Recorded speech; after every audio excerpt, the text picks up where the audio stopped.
Test paper में जो प्रश्न आए हैं उसकी व्याख्या सहित हल कर रहे हैं।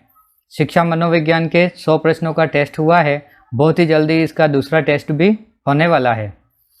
चलें स्टार्ट करते हैं। क्वेश्चन है, निम्नलिखित में से शिक्षण अधिगम प्रक्रम को प्रभावहीन बनाता है। प्रभावहीन, प्रभावशाली बनाने की बात नहीं हो रही है, प्रभावहीन बनाने किससे बनता है ये बताया था। उपयुक्त शिक्षण, अगर शिक्षण अच्छा होगा तो शिक्षण कैसा बनेगा, प्रभावी होगा। पाठ्यक्रम पूरा करना, शिक्षण विधि का उपयोग और पारितोषिक और दंड का अनुचित उपयोग। तो यहाँ पर जो है प्रभावहीन शिक्षण किससे बनेगा, जब आप बेवजह पुरस्कार देंगे या बार बार दंड या सजा देंगे, पनिशमेंट कर देंगे, तो शिक्षण जो है वो प्रभावी नहीं होगा। तो ये सही हो जाएगा आपका पारितोषिक तथा दंड का अनुचित प्रयोग। और इसके द्वारा शिक्षक का जो शिक्षण है वो प्रभावशाली नहीं होगा, वो प्रभावहीन रहेगा। नेक्स्ट क्वेश्चन है, निम्नलिखित में से कौन सा मानव विकास का सिद्धांत नहीं है। ठीक है, इसमें से कौन सा मानव विकास का सिद्धांत नहीं है ये हमें बताना है इस प्रश्न में। तो मैं बता देता हूँ आपको आंसर। सामान्य से विशिष्ट की ओर ये जो है वो शिक्षण सिद्धांत है, शिक्षण सूत्र है। ठीक है, और ये जो तीनों हैं वो क्या है, मानव विकास के सिद्धांत हैं। मैं तीनों के बारे में आपको थोड़ा सा बता देता हूँ। ये निरंतरता का जो सिद्धांत है, ये बीज कोशीय निरंतरता का सिद्धांत कहते हैं। इसमें क्या होता है कि जनक पीढ़ी के द्वारा जो बीज कोश होता है, बीज कोश जनक पीढ़ी के द्वारा पीढ़ी दर पीढ़ी, पीढ़ी दर पीढ़ी हस्तांतरित होता है, हस्तांतरित।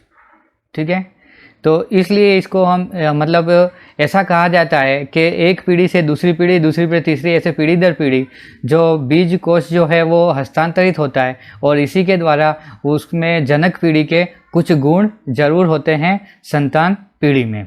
तो ये निरंतरता का सिद्धांत में ये बात कही गई है। तो ये क्या हो गया, मानव विकास का सिद्धांत है। फिर है उत्क्रमणीयता का सिद्धांत, इसको रिवर्सिबिलिटी कहते हैं। ठीक है, विपरीतता का सिद्धांत भी कहते हैं। ठीक है, विपरीतता। इसमें क्या होता है कि संतान जो है, संतान है वो माता पिता के विपरीत, माता पिता के विपरीत। इस सिद्धांत के द्वारा ये बताया गया है कि जैसे बुद्धिमान माता पिता है तो जो संतान है वो उतनी बुद्धिमान या प्रतिभाशाली नहीं होगी, और माता पिता अगर बुद्धिमान नहीं है तो संतान है वो प्रतिभाशाली बुद्धिमान होगा। ठीक है, फिर है क्रमिकता का सिद्धांत, क्रम, ऑर्डर। तो बिल्कुल ये भी है कि मानव का जो विकास है वो क्रमशीलता हुआ है, एक साथ ऐसे नहीं। ठीक है, तो इस तरह से ये सामान्य से विशिष्ट जो है वो क्या है, शिक्षण सूत्र है, ये मानव विकास का सिद्धांत नहीं है। तो ये द राइट हुआ। नेक्स्ट क्वेश्चन है, निम्नलिखित में से कौन सा किशोरावस्था में सामाजिक विकास की बात कर रहे हैं। किशोरावस्था में सामाजिक विकास का लक्षण नहीं है। ठीक है, तो यहाँ पहला है अपने वय समूह का सक्रिय सदस्य। तो एक किशोर है वो अपने ग्रुप जो होता है, उसका जो समूह होता है, उसको बहुत ज़्यादा क्या करता है, महत्व देता है। फिर है विपरीत लिंग के प्रति आकर्षण, किशोरावस्था में ये बहुत होता है। फिर है मैत्री संबंधों में भारी कमी, इसको लास्ट ऑप्शन पढ़ के फिर बताते हैं। और विशिष्ट रुचियों में विस्तार, नए नए शौक या रुचियाँ होगी। ठीक है, ये नए नए शौक या रुचियाँ विकसित होती है। ठीक है, अब हम बात कर रहे हैं किशोरावस्था की, और किशोरावस्था में भी क्या कर रहे हैं, सामाजिक। थोड़ा सा कॉमन सेंस रखेंगे तो क्वेश्चन कभी भी गलत नहीं होगा। बात हो रही है सामाजिक विकास की, तो सामाजिक विकास में ये हो गया आपका मैत्री संबंध, दोस्त, ये हो गया। इसमें भारी कमी, तो आप क्या कर रहे हो, दोनों ऑप्शन एक दूसरे के विपरीत जा रहे हैं। इसमें यह है कि अपने समवयस्क जो समूह है उसका सक्रिय सदस्य मतलब मित्रता दोस्तों के साथ रह रहा है, अच्छा रह रहा है, और यहाँ पे क्या कर रहे कह रहे हैं हम, भारी कमी मतलब दोस्ती नहीं निभा पा रहा है, तो इसका ये नहीं है। ठीक है, ये लक्षण जो है ये है, ये है, ये नहीं है लक्षण, और ये भी है। तो मैत्री संबंधों में भारी कमी नहीं होती है, क्या होती है, वृद्धि होती है, दोस्ती बढ़ती है। तो इसका स राइट हो जाएगा। नेक्स्ट क्वेश्चन है, कौन सा कथन दीवा स्वप्न, इसको डे ड्रीमिंग कहते हैं, सही नहीं है। इसमें भी नहीं है ये बताना है। ठीक है, डे ड्रीमिंग, दीवा स्वप्न, ठीक है, जागते हुए। अब ऑप्शन देखते हैं, दीवा स्वप्न अपने सामान्य रूप में किशोरों के लिए लाभदायक है। फिर है, कहानियाँ और कविताएं लिखने में मदद करते हैं।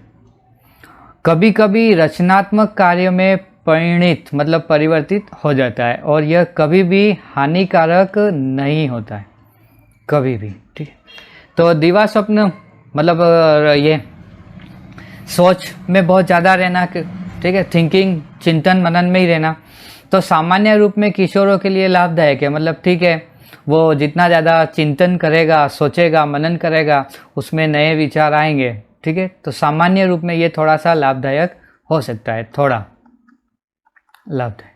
फिर है, कहानियाँ और कविता लिखने में, तो बिल्कुल कहानी कविताएं लिखने में इसमें इमेजिनेशन बहुत होनी चाहिए, सो थिंकिंग पावर ज़्यादा होगी तभी ये चीज़ें हो पाएगी, कहानियाँ लिख पाएगा। तो ये डे ड्रीमिंग होगी तो सोचेगा ये, तो ये होगा, तो ये भी सही है, ये सही है। फिर कभी कभी रचनात्मक कार्य, तो बिल्कुल ये जैसे डे ड्रीमिंग, सो थिंकिंग ज़्यादा होगी, सोचता रहेगा, तो कहानियाँ कविताएं लिखेगा, कुछ नया विचार आ जाएगा, तो ये रचनात्मक कार्य भी हो जाएगा। अब ये कभी भी हानिकारक नहीं होता है, तो ऐसा नहीं होता है, मतलब हानिकारक होता है।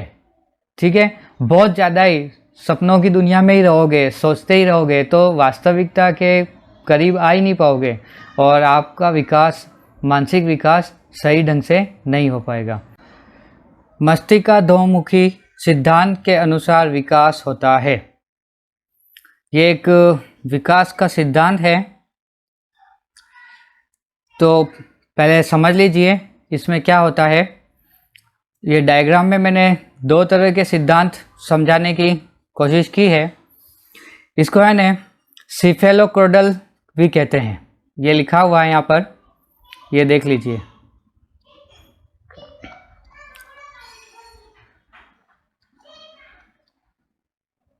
फॉलो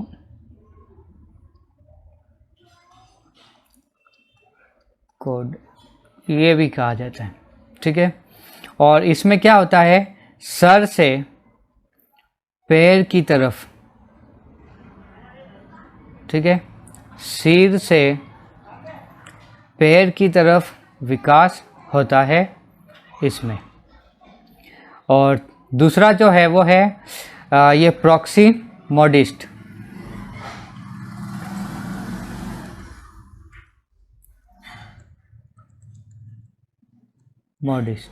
या प्रॉक्सिमोडिटल सिद्धांत। इसमें क्या होता है, बीच में से बाहर किनारों की तरफ विकास होता है। ठीक है, ये दो सिद्धांत देखें, सिर से पैर की तरफ, और दूसरा मैंने बताया मध्य से सिरों की तरफ, किनारों की तरफ। अभी कौन सा पूछा है, मस्तिष्का बोधि, मस्तिष्का मतलब सिर से पैर, ये रहा सिर से। नेक्स्ट क्वेश्चन, बालक के शारीरिक वृद्धि व विकास को प्रभावित करते हैं शारीरिक वृद्धि और विकास को प्रभावित करते हैं? वंशानुक्रम, वातावरण, वंशानुक्रम व वातावरण दोनों, या दोनों में से कोई भी नहीं। तो हम बात कर रहे हैं शारीरिक वृद्धि की और विकास की। तो जैसा वातावरण मिलेगा वैसा शारीरिक वृद्धि होगी, लेकिन वंशानुक्रम भी इसमें बहुत मदद करता है। तो ये शारीरिक वृद्धि में वंशानुक्रम और वातावरण दोनों प्रभावित करते हैं, इसलिए राइट हो जाएगा स। नेक्स्ट क्वेश्चन है, वृद्धि तथा विकास में अचानक मतलब आकस्मिक परिवर्तन नहीं होता है, इस सिद्धांत का संबंध किससे है? एक सिद्धांत है जो ये कह रहा है कि वृद्धि आकस्मिक होती है, जो विकास वगैरह क्या है आकस्मिक होता है, और दूसरा सिद्धांत उसका खंडन कह रहा है और कह रहा है कि आकस्मिक परिवर्तन नहीं होता है, धीरे धीरे होता है, क्रमशः होता है। तो ये जो निरंतरता का जो सिद्धांत है वो ये कहता है कि वृद्धि तो है वो निरंतर, क्रमशः, धीरे धीरे होती है, और जो आकस्मिक परिवर्तन का सिद्धांत है वो आकस्मिक परिवर्तन की बात करता है। तो ये व्यक्तिगतता के सिद्धांत अलग है, परिमार्जिता के सिद्धांत और समन्वय। यहाँ पर क्या बात करी है? आकस्मिक परिवर्तन नहीं होता है, तो कैसा होगा? निरंतर, धीरे धीरे, ये धीरे धीरे, क्रमशः, तो ये निरंतर, तो ये ब राइट हो जाएगा। निरंतरता का सिद्धांत जो है वो ये कहता है कि वृद्धि तथा विकास में आकस्मिक परिवर्तन नहीं होता है अचानक।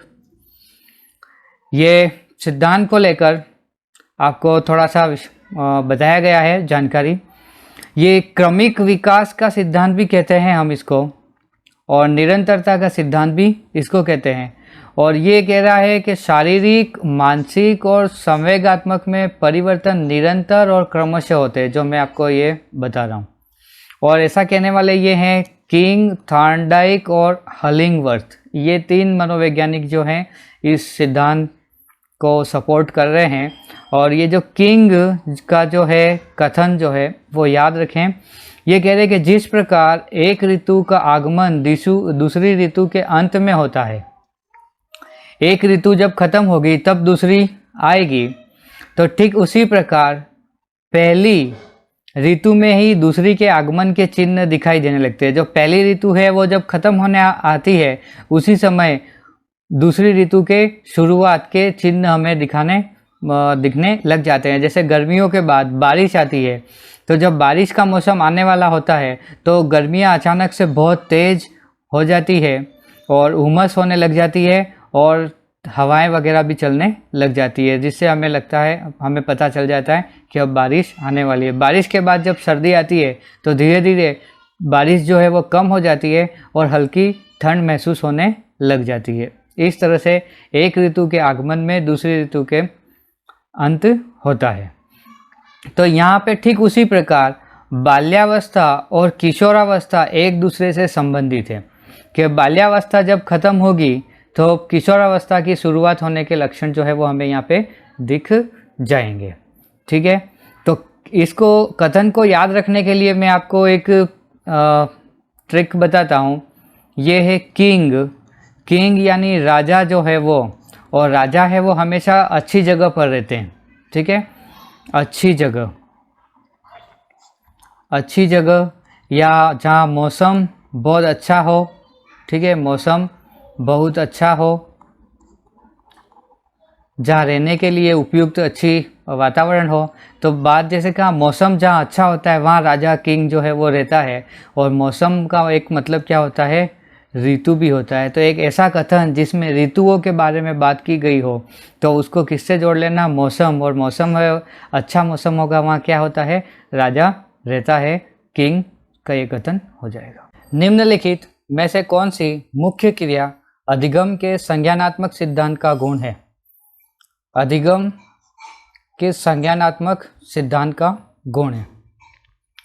तो संज्ञान जो है वो ये कहते हैं कि ज्ञान जो है वो मनुष्य के मतलब व्यक्ति के, बालक के मस्तिष्क में जन्म लेता है और उससे वातावरण के साथ वो अनुकूलन करने के साथ लिए समायोजन करता है, अनुकूलन, और उसके साथ वो अधिगम की क्रिया पूरी होती है।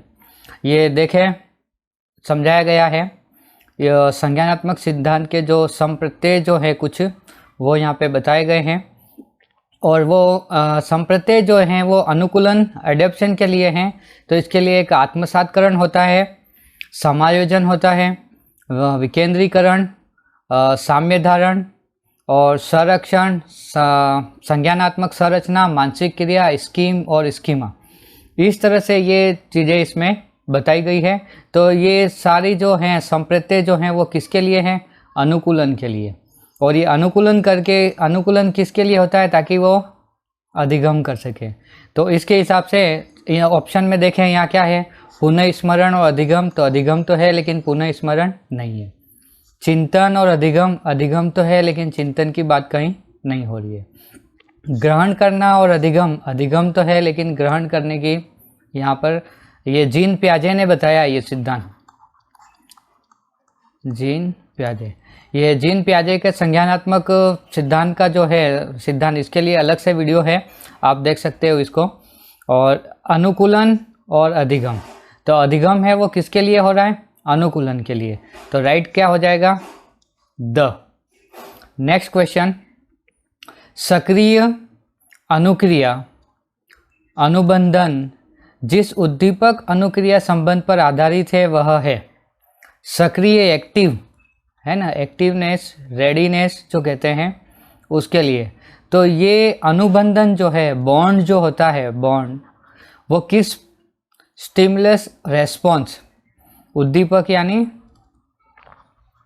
स्टिमुलस और ये रेस्पॉन्स पर आधारित है।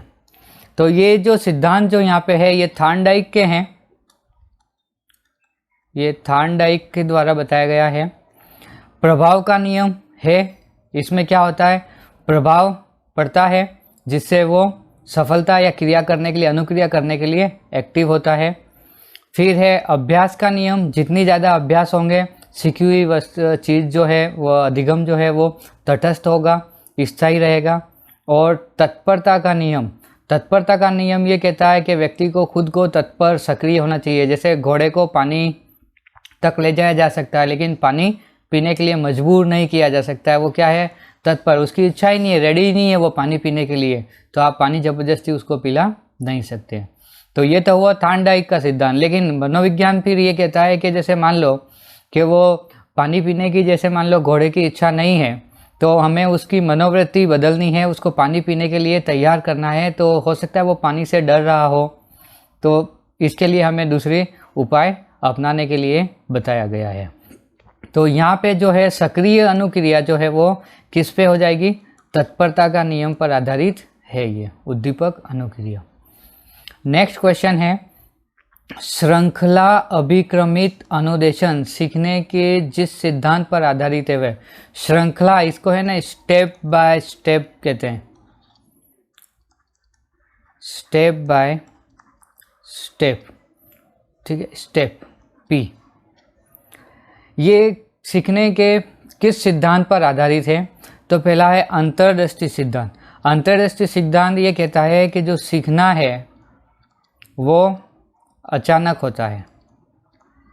ये सिद्धांत जो है वो सूझ के सिद्धांत पे, जैसे वो कॉलर ने इन्होंने सुल्तान नामक जो चिंपांजी जो है उस पर किया था, तो वो छड़ी बक्सों को देखकर अचानक सूझी, उसके अंदर सूझ विकसित हुई और केलों को प्राप्त किया। प्रयास एवं त्रुटि सिद्धांत थार्नडाइक का है ये, ठीक है। इसमें बिल्ली जो है, बिल्ली पर प्रयोग किया है इन्होंने। बिल्ली ने बहुत सारे प्रयास किए भोजन को प्राप्त करने के लिए, मछली को प्राप्त करने के लिए, और फिर उसने पिंजरे को खोलना सीख लिया। क्रिया प्रसूत अनुबंधन का सिद्धांत है, ये स्किनर का है। ये सिद्धांत किसका है? स्किनर का सिद्धांत है, जो कबूतर और इस पे किया है इसने, चूहे पे वो चोंच मार रहा है और जब भी सही जगह पे चोंच लग रही है कबूतर की, उसको भोजन मिल रहा है। पुनर्बलन के सिद्धांत के नाम से भी इसको, मतलब पुनर्बलन की बात कही है इन्होंने इस सिद्धांत में। और ये क्षेत्रीय जो सिद्धांत, क्षेत्रीय सिद्धांत जो है ये टॉलमेल का सिद्धांत है, टोलमैन का, इन्होंने भी चूहों पे प्रयोग किया है। तो ये जो स्किनर जो हैं, इनका ये सिद्धांत, इन्होंने इसका जो क्रिया प्रसूत जो सिद्धांत है इस पर आधारित है, श्रृंखला अभिक्रमित अनुदेशन। तो राइट हो जाएगा स, ठीक है, स्किनर के सिद्धांत को। नेक्स्ट क्वेश्चन है, निम्नलिखित में से कौन सा सिद्धांत यह दर्शाता है कि अपेक्षित व्यवहार के सन्निकट, सन्निकट का मतलब है नज़दीक, पास में, सकारात्मक प्रतिक्रिया या पुनर्बलन के फलस्वरूप व्यवहारात्मक विकास किया जा सकता है। तो ये जो सिद्धांत है वो अपना यही क्रिया प्रसूत जो सिद्धांत है वो है कि थोड़ा थोड़ा करके अगर पुरस्कार या प्रोत्साहन मिलता रहे तो सीखना अंत में हो ही जाता है, एक साथ न देकर। तो ये शास्त्रीय अनुबंधन, वाद्य अनुबंधन, सामाजिक अनुबंधन और ऑपरेंट अनुबंधन। तो आपको सिद्धांतों के उपनाम भी आने चाहिए। तो ये राइट हो जाएगा आपका ऑपरेंट अनुबंधन, कंडीशनल, सॉरी ऑपरेंट कंडीशनल, ठीक है। तो ये हो जाएगा आपका ऑपरेंट अनुबंधन। किसका है? स्किनर का। क्या नाम है इसका? क्रिया प्रसूत सिद्धांत। ये हो गया।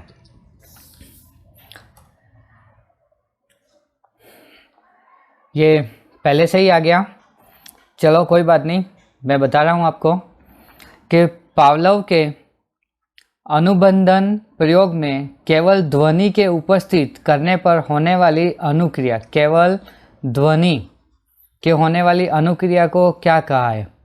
तो पहले आप समझ ही लेते हैं, आ ही गया है सामने। तो इसमें है ये क्लासिकल कंडीशनिंग थ्योरी के नाम से भी इसको हम जानते हैं, पावलोव का जो सिद्धांत है वो। और इन्होंने 4 संप्रत्यय बताए हैं, मैंने चारों एक साथ ही यहाँ लिखा है। जो शॉर्ट फॉर्म है UCS, जिसको इंग्लिश में कहते हैं अनकंडीशन स्टिमुलस, और हिंदी में ये हो गया अनुबंधित उद्दीपक, ठीक है। और उद्दीपक है मतलब भोजन है, और भोजन जो है वो क्या है? स्वाभाविक है। तो स्वाभाविक उद्दीपक क्या है? भोजन है। भोजन क्या है? स्वाभाविक उद्दीपक है। भोजन और स्वाभाविक उद्दीपक को का दूसरा नाम क्या है? तो अनुबंधित उद्दीपक है।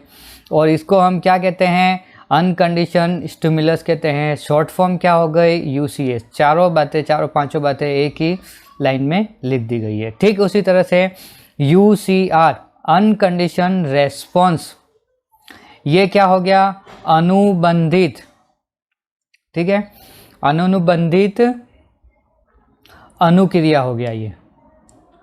और ये क्या हो गया आपका? लार, जो स्वाभाविक अनुक्रिया हो गई।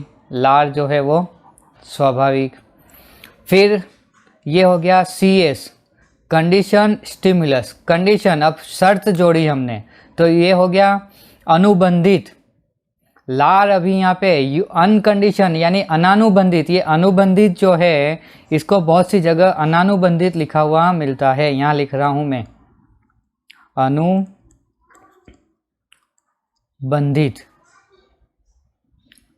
ठीक है। ये लिखा है देखो, अनानुबंधित और अनुबंधित।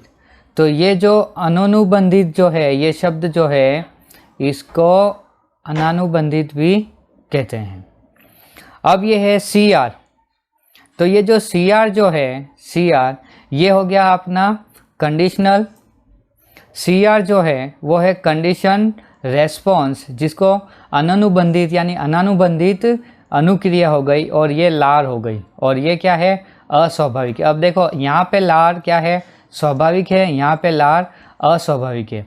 यहाँ पे क्या है? लार भोजन को देखकर आ रही है, भोजन को देखकर लार आ रही है, इसलिए क्या हो गया? ये देखो भोजन, यहाँ लिख रहा हूँ भोजन और लार, तो क्या है? हो गया ये स्वाभाविक हो गया। और घंटी और क्या हो गया? लार, तो ये क्या हो गया? अस्वाभाविक हो गया। भोजन को देख के तो भाई लार आना ही था, तो नेचुरल स्वाभाविक हो गया।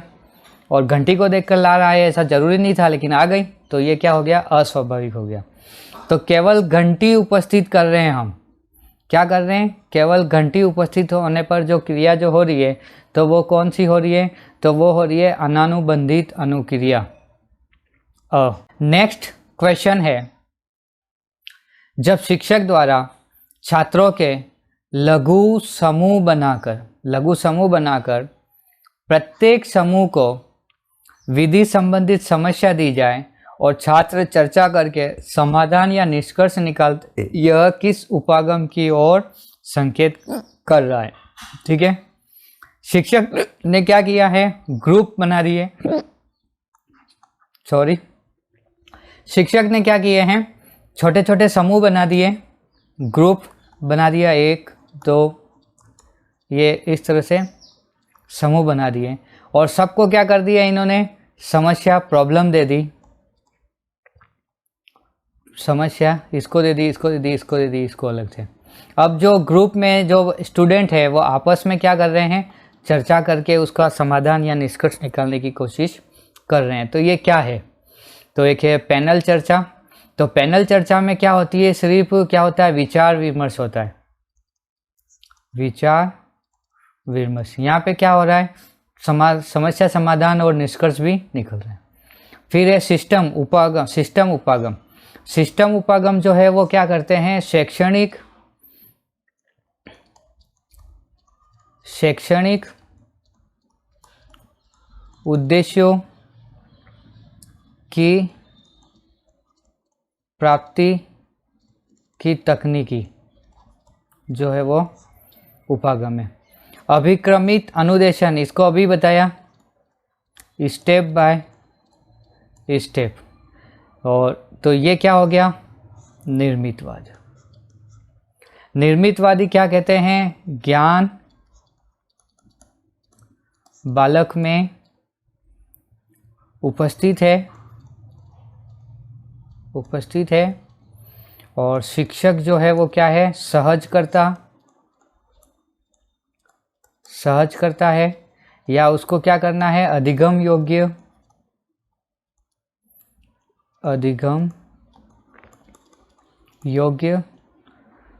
परिस्थिति का निर्माण करना है। ठीक है, तो यहाँ पे क्या हो रहा है, समूह बना दिए, समस्या दे दी, वातावरण निर्माण हो रहा है, अधिगम योग्य बच्चे खुद कर रहे हैं, तो ये क्या हो गया, निर्मितवाद हो गया। नेक्स्ट क्वेश्चन देखते हैं। ये निर्मितवाद की जो प्रक्रिया है वो कैसी है, बाल केंद्रित है, वो स्वयं सीखते हैं, शिक्षक निर्देशक होता है, और इसके जो जनक हैं वो जेरोम ब्रूनर हैं, निर्मितवाद के, अमेरिका के हैं। नेक्स्ट क्वेश्चन जो है वो है, उद्दीपक अनुक्रिया के मध्य साहचर्य स्थापित करने वाले प्रक्रम को क्या कहते हैं, स्टिमुलस और रेस्पॉन्स। इन दोनों के बीच में रिलेशन, ठीक है, साहचर्य स्थापित करने वाले प्रक्रम को हम क्या कहते हैं, तो वो क्या प्रक्रम हो जाएगा अपना, अधिगम। अधिगम है वो किसके द्वारा होगा, उद्दीपक और अनुक्रिया के द्वारा। अगला प्रश्न है कि आप अपना बैग एक टेबल पर रखते हैं, उस टेबल को वहाँ से हटा दिया, फिर भी आप बैग रखने उसी स्थान पर जाते हैं जहाँ पहले टेबल रखी थी, ऐसा क्यों हुआ। एक टेबल थी जहाँ बार बार आप हमेशा बैग रखते हो, अब एक दिन अचानक वहाँ से क्या कर दिया, टेबल हटा दी है, लेकिन फिर भी आप वहीं चले गए, तो वो आपकी आदत हो गई थी। आदत का मतलब एक तरह से आपका बॉन्ड, ठीक है, अनुबंधन हो गया था उस क्रिया से, इसीलिए आप बार बार वहाँ पर जा रहे थे, ये अनुबंधन हो गया है, इसलिए आप टेबल हटा दिए फिर भी वहीं जा रहे हो। कीजिए सूची 1 और सूची 2। सूची 1 में मनोवैज्ञानिकों के नाम हैं और इसमें उनके द्वारा सिद्धांत। अब मैं आपको एक एक करके ये बता रहा हूँ। जैसे हल के सिद्धांत को हम सबसे पहले लेते हैं, सॉल्व कैसे करना है इस तरह के प्रश्नों को, ये भी मैं बता रहा हूँ। मैं अभी आंसर डायरेक्ट भी बता सकता हूँ आपको। जैसे हल का जो सिद्धांत है वो है पुनर्बलन का सिद्धांत,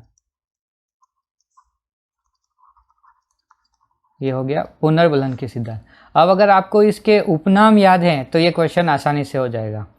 तो इसमें इनके एक उपनाम में एक है क्रमबद्ध व्यवहार का जो सिद्धांत है, वो भी इनके सिद्धांत को ही कहा जाता है, जो इन्होंने ही दिया है। तो इसका ये हो गया दूसरे का सेकेंड, दूसरे का 2।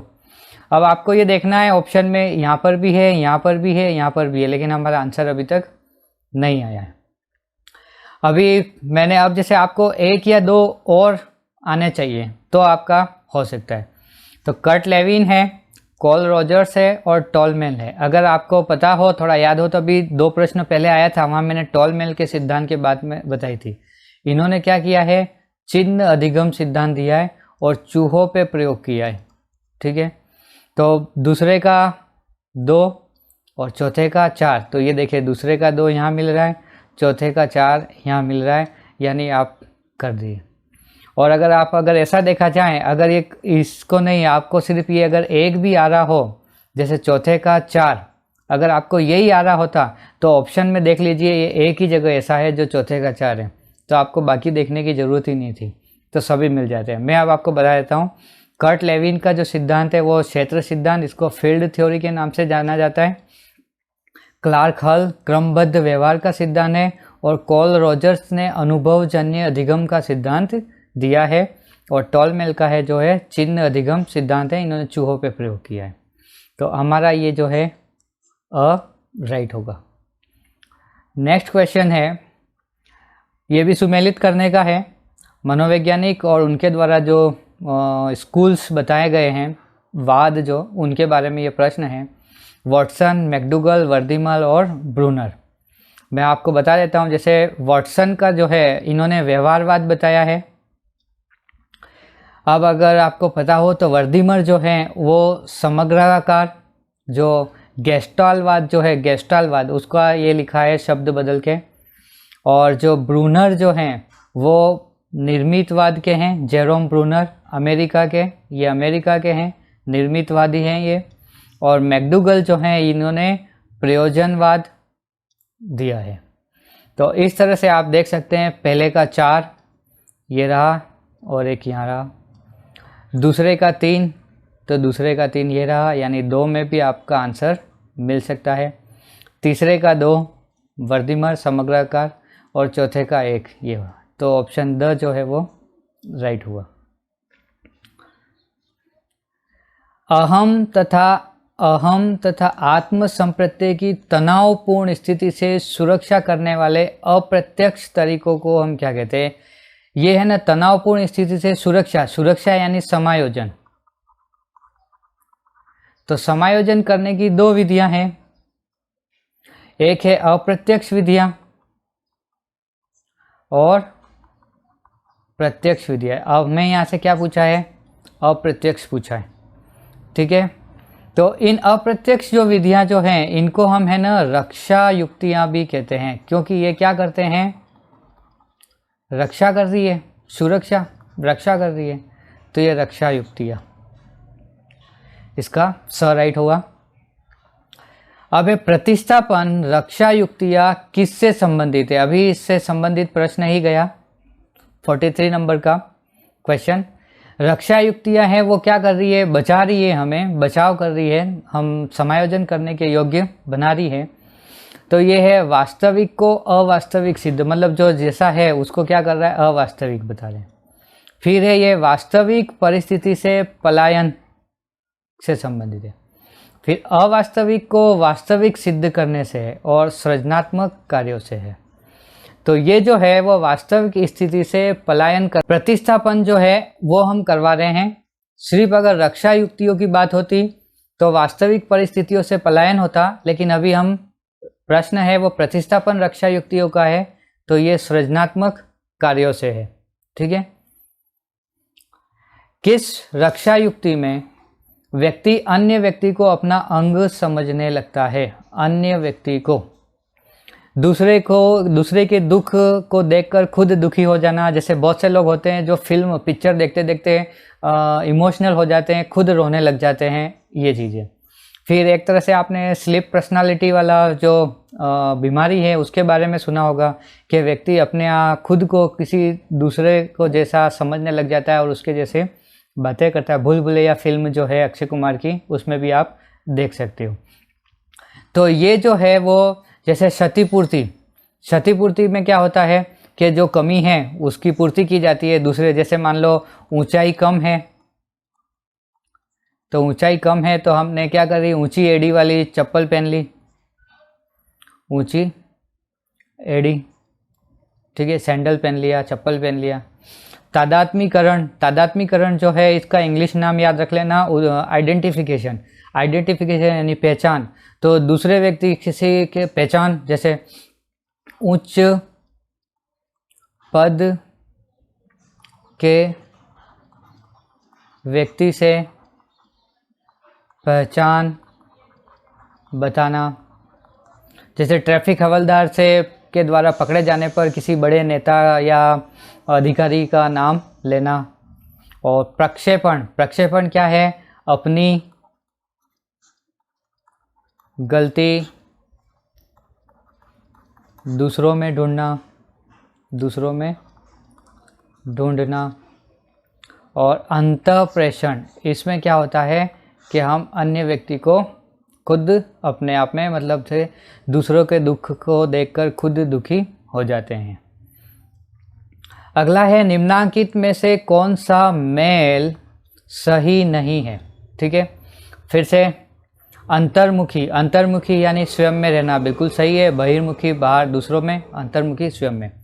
प्रक्षेपण अभी बताया, अपनी गलती दूसरों पर डालना, ये भी राइट है। युक्तिकरण, अपना गुस्सा दूसरों पर उतारना। और प्रतिगमन, पुरानी आदत, ये पुरानी लिखा है, पुरानी आदतों में लौटना, तो ये भी सही है। युक्तिकरण जो है वो अपना गुस्सा दूसरों पर उतारना, ये गलत है, ठीक है। प्रतिगमन, पुरानी आदतों में लौटना राइट है। नेक्स्ट क्वेश्चन पहले से आ गया, कोई बात नहीं। किस अवस्था के लिए कहा जाता है कि व्यक्ति के कुल मानसिक विकास का लगभग आधा विकास इस अवस्था तक पूर्ण हो जाता है? तो ये शेषवा अवस्था जो है उसके लिए कहा गया है। और गुड एनफ का ये कथन याद रखना कि जितना भी मानसिक विकास होता है उसका आधा 3 वर्ष की आयु तक हो जाता है। तो 3 वर्ष जो है वो किससे संबंधित है? शेषवावस्था से, इसलिए ये हमारा क्या राइट हो जाएगा? शेषवावस्था। और रही बात अपने मानसिक विकास की, तो शेषवावस्था में मानसिक विकास जो है वो तीव्र गति होती है और बाल्यावस्था में मानसिक विकास की गति जो है वो मंद हो जाती है और किशोरावस्था के अंत तक मानसिक विकास जो है वो पूर्ण हो जाता है। मानसिक विकास पूर्ण हो जाता है, ठीक है, ये याद रखें। तो राइट हो जाएगा अपना अशेषवावस्था। जन्म के समय शिशु में कौन सा संवेग होता है? तो जन्म के समय सिर्फ शिशु में उत्तेजना होती है। और संवेगों से संबंधित मैं आपको बता दूं, 2 वर्ष में संवेग पूरे बन जाते हैं, संवेग पूर्ण हो जाते हैं, पूरे हो जाते हैं। और कितने होते हैं ये संवेग? ये होते हैं 14। और बनना प्रारंभ कब करते हैं? 1 माह से प्रारंभ होता है। 1 माह में संवेग बनना प्रारंभ। और 4 वर्ष की आयु में संवेगों पर वातावरण का प्रभाव शुरू हो जाता है। संवेगों पर वातावरण का प्रभाव प्रारंभ, ठीक है। तो शिशु जन्म के समय कौन सा होता है? उत्तेजना होता है। 1 महीने में बाकी संवेग जो है बनने शुरू हो जाते हैं, 2 वर्ष तक पूर्ण हो जाते हैं और 4 वर्ष की आयु में आते आते संवेगों पर वातावरण का प्रभाव शुरू हो जाता है। और संवेग होते कितने हैं? 14। और किसने बताए हैं ये? मैकडूगल, ठीक है, मूल प्रवृत्तियों का सिद्धांत जो दिया है उसमें। नेक्स्ट है, किस अवस्था के प्रारंभिक वर्षों में सामाजिक भावना का अभाव होता है? तो प्रारंभिक वर्षों में और सामाजिक भावना का बता रहे हैं, तो वो है शेषवावस्था में। शेषवावस्था में स्व प्रेम, नार्सिज्म जो कहते हैं उसकी भावना होती है। और जो शिशु जो होता है वो असामाजिक होता है। शैशवावस्था में वो अपनी चीज़ें किसी को देना पसंद नहीं करता है, तो ये शैशवावस्था में सामाजिक भावना का अभाव होता है। ठीक है। किशोरावस्था में अधिक होता है, सामाजिक भावना का विकास होता है, सामाजिक भावना का विकास पूर्ण। और बाल्यावस्था में सामाजिक भावना अधिक होती है, अधिक। ठीक है। नेक्स्ट क्वेश्चन है, बालकों की सोच अमूर्तता की अपेक्षा मूर्त अनुभवों एवं प्रत्ययों से होती है। तो ये जीन पियाजे के संज्ञानात्मक विकास के सिद्धांत से ही लिया गया है प्रश्न। तो यहाँ अमूर्त बातें और मूर्त बातें जो हैं उसके बारे में कि सोच अमूर्तता की अपेक्षा मूर्त, कॉन्क्रीट ज़्यादा रहती है, कॉन्क्रीट। ठीक है, ये हो गई। तो ये कौन सी अवस्था हो जाएगी? 7 से 11, और इसका नाम है मूर्त संक्रियात्मक अवस्था। ठीक है। जन्म से 2 जो है वो है संवेदी संक्रियात्मक अवस्था। अलग अलग किताबों में अलग अलग नाम लिखे हैं, आप इंग्लिश ने अंग्रेजी वाले नाम याद रखना। ये हो गया आपका सेंसरी, ये हो गया कॉन्क्रीट, लिख दिया मैंने। 2 से 7 जो है वो प्री ऑपरेशनल,